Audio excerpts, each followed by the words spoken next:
did well by our society in the last many years, but I think in Florida, we believe integral to have safe communities. You can have good education, jobs, but if the community is not safe, all that stuff can go by the wayside. So we were able to do that in Jacksonville and in Pensacola, so we're happy to do that. This bonus is for the educators. It's about 175,000 full-time teachers and then 3,600 principals, both in the school districts and in some of our other public schools.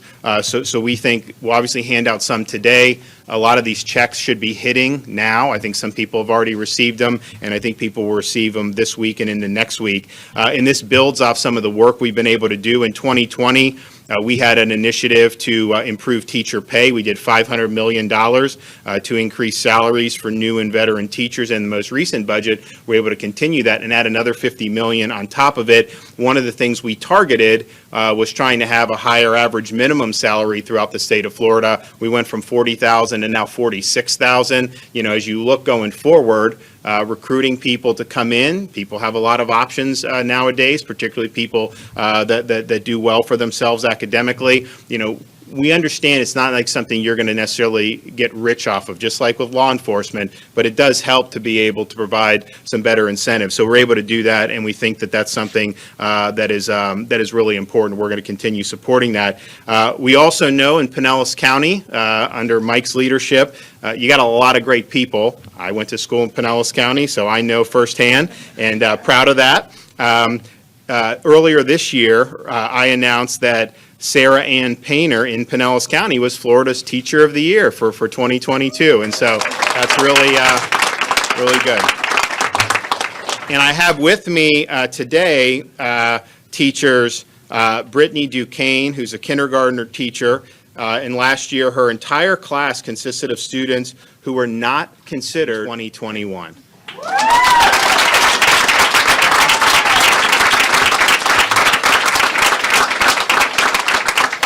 In fact, the school hadn't scored better than a D since 2013.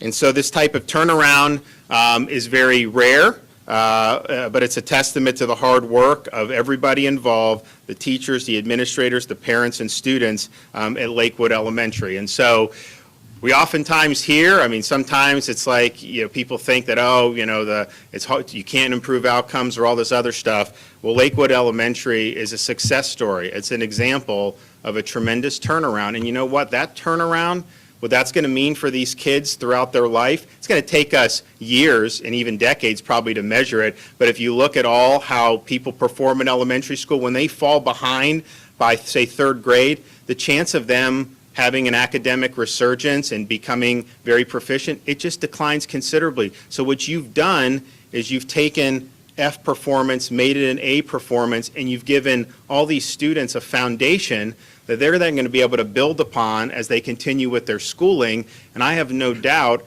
that the students here are going to have successful endeavors in their life as a result of this. And I think had you not done what you did to help turn it around, some of those students would likely have fallen behind and would likely have not realized their full potential. So it's important. You don't always see everything right away because this is a long journey in students' academic life and beyond. But I can tell you, I think people are going to look back, some of these kids will look back at their elementary school years after they've gone to college or done other things successful and thank some of these teachers and thank the school for getting them on a good track. So I can't thank you enough. We think that this you know, the bonuses were just because of how challenging last year was. We thought it was important that we show a token of appreciation, and the legislature was able to come through and do it. So we're happy to be able to hand out some checks today. We're going to hear from Mike Grego, Commissioner Corcoran, and then we'll hand out some of the checks to the great teachers here and to the principal, of course, who also deserves it. So Mike Grego, do you want to come up and deliver some remarks? Certainly, thank you, Governor, for being here. What a first day of school, right? I mean, this is my sixth school visiting. I greeted bus drivers early this morning, and I was so anxious to be here. I want to thank my board for being here, the 4 members who were able to make it here. What a journey this has been, and I want to say publicly to thank Commissioner Corcoran because I didn't know him all that well. And when this school was in the status, I called him up and asked him to make a visit to Lakewood. And I said to him, after your visit, we will do whatever the statute, whatever. But we were requesting an extension. And Commissioner, I want to publicly say thank you for your heartfelt visit and your observations and not deciding something different than what you did. I really appreciate that, because I think the ending is really clear, is that we need to invest in ourselves. We need to invest in our educational system. And here we are, a year later. I could say to you, and I know this faculty well, how disappointed you were that we didn't have the FSA assessments last year. I know your heads are nodding. I know Ms. Woodford called me up and said, I will only ask one thing for you, just make sure they don't cancel the FSA. Well, you hung on, and you did a remarkable job. And I can promise you, Governor and Commissioner, this school will remain a high-achieving school. This is not a fluke.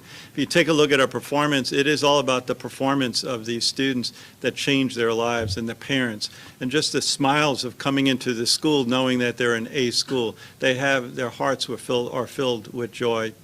Also want to thank you, Governor, and the state and elected officials for providing that $1,000 to our teachers and principals. What that allowed us to do as a board and as a district is that we're giving every employee in our district that $1,000, and your ability to do that provided us the ability to leverage those dollars. So, you know, our employees are grateful. So every single employee in our district received the same bonus. I want to say thank you, Governor, for allowing us to do that. And lastly, this district, and I know you're proud of it, you went to this Dunedin High School, but this district also has a starting teacher salary of $47,500, and we hope not to stop there. We're on our way to $50,000, and we really truly want to continue to attract the very best teachers, not only to the state of Florida, but certainly to Pinellas County. So thank you, Governor, thank you, Commissioner, for your dedicated service to our district.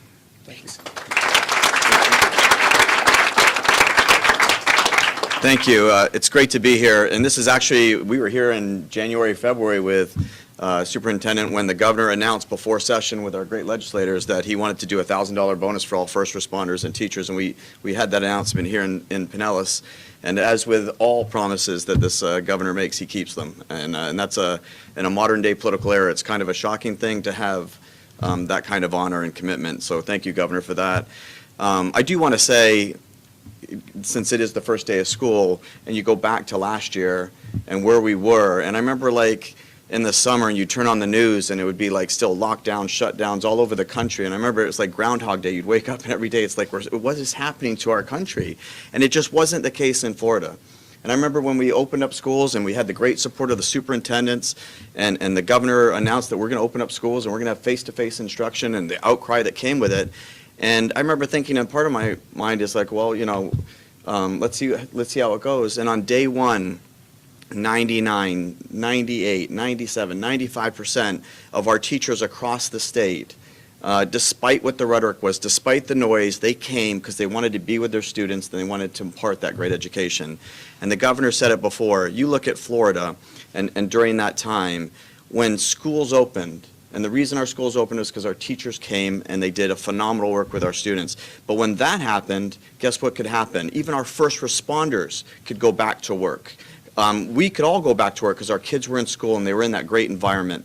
And so really when you look at it from the state standpoint, the economy, everything, our teachers literally, you know, COVID attacked us and our teachers fought back, and that's what changed the state of Florida. And so for that, it's so good to be able to give you and be here with the governor to give you these bonuses.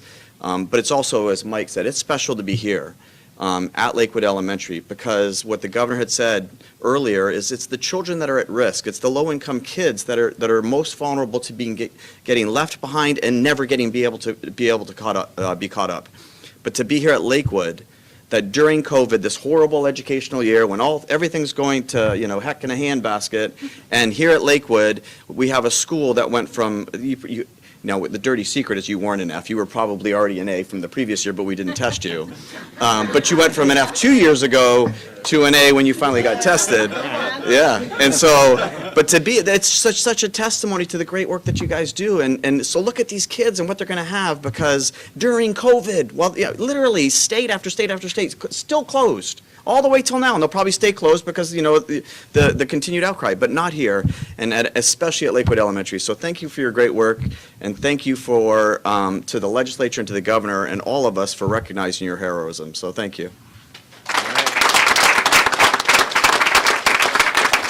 Okay, so we have the, there? Okay, so how are we going to do? People just come up and hand? All right, so Richard, why don't you read that, and we'll come and I need glasses. now we'll hand them out. Brittany Duquesne, Okay. Congratulations. Thank you, Jeff. Thank Lynn Price, you. congratulations. Thank you so much. April Ash, Thank you so much. Taylor Chalfont, Thank you so much. Princey Dorsainville, Thank you so much. Bridget Harden, Thank you so much. Melissa Olson, Ashley Parson, Deirdre Smith, Jake Weininger, and of course, Stephanie Woodford.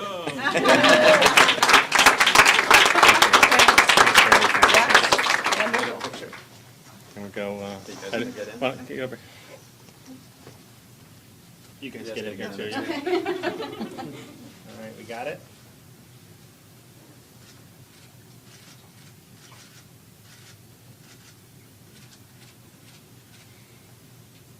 All right, great job.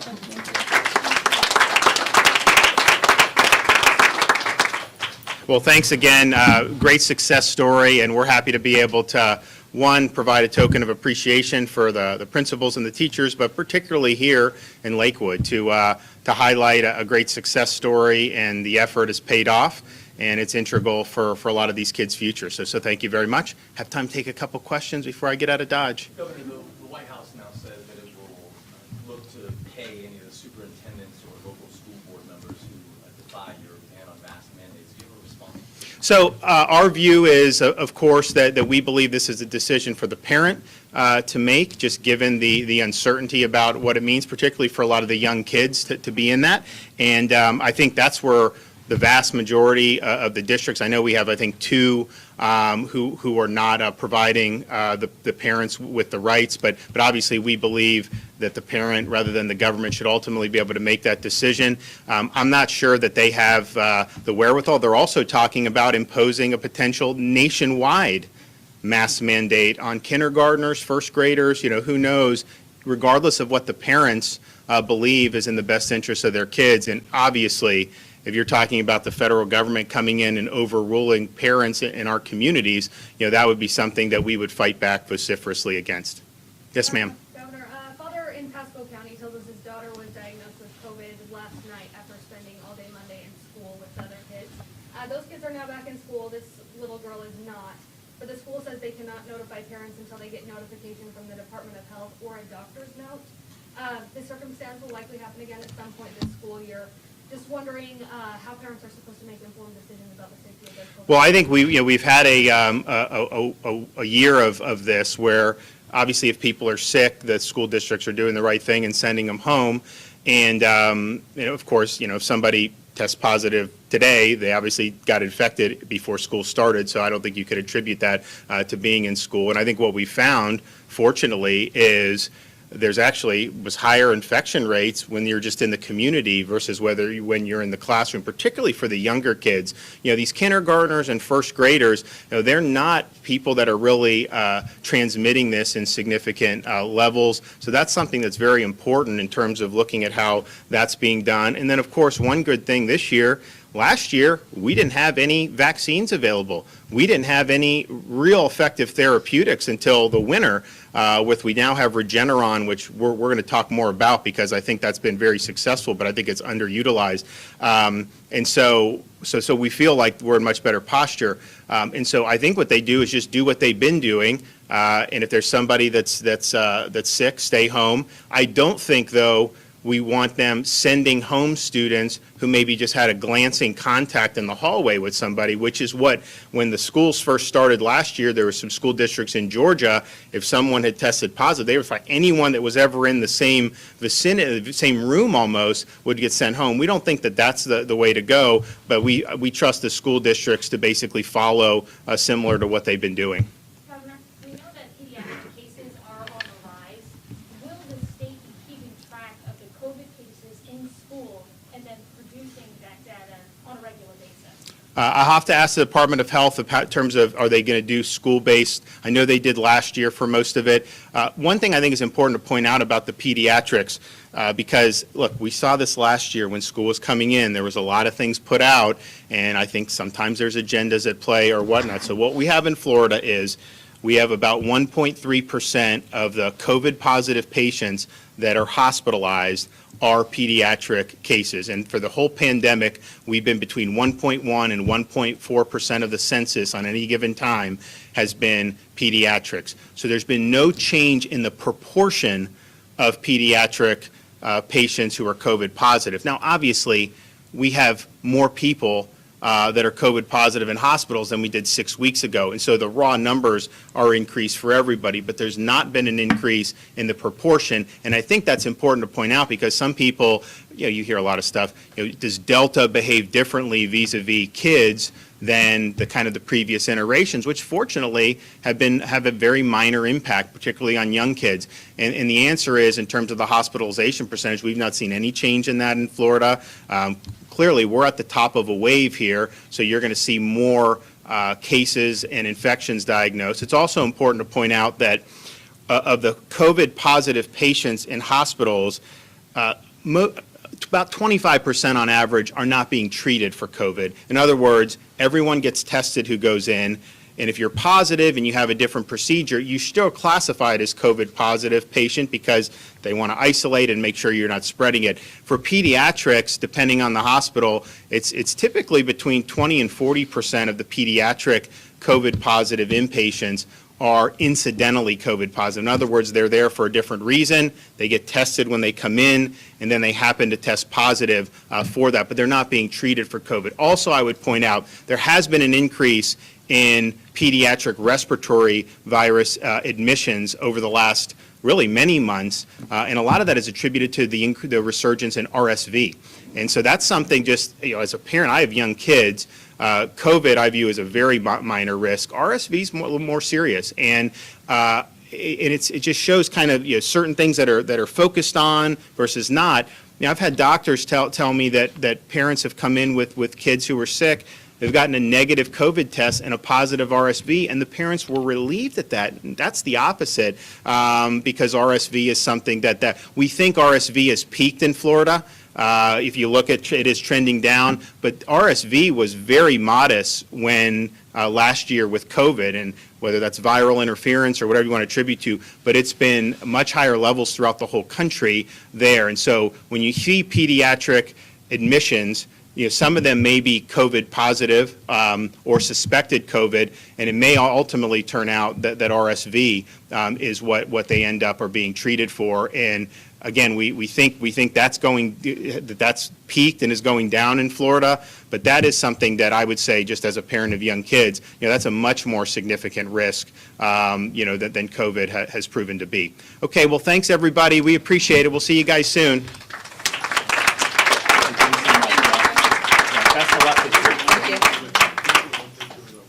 Oh, yeah. Where are they at? Board members? Okay. Congratulations. Renee? Thank you. We worked really hard. Congratulations. Thank you for all your work. Step up to the plate when we ask them to. It's awesome. That's awesome. Yeah, thank you very much. Good luck this year. Thank you. What do you think the big difference was in bringing your school up to an A level? We had the community was very parents, grandparents. Great work. Yeah, thank you, guys. They were on board with us. They understood that. You guys. here Yes, we good to had see you. Good to see you. See you, Linda. I think I heard him say. You heard somebody say that. She's like, Jamie. I RSVP'd. I showed up. Yeah. So,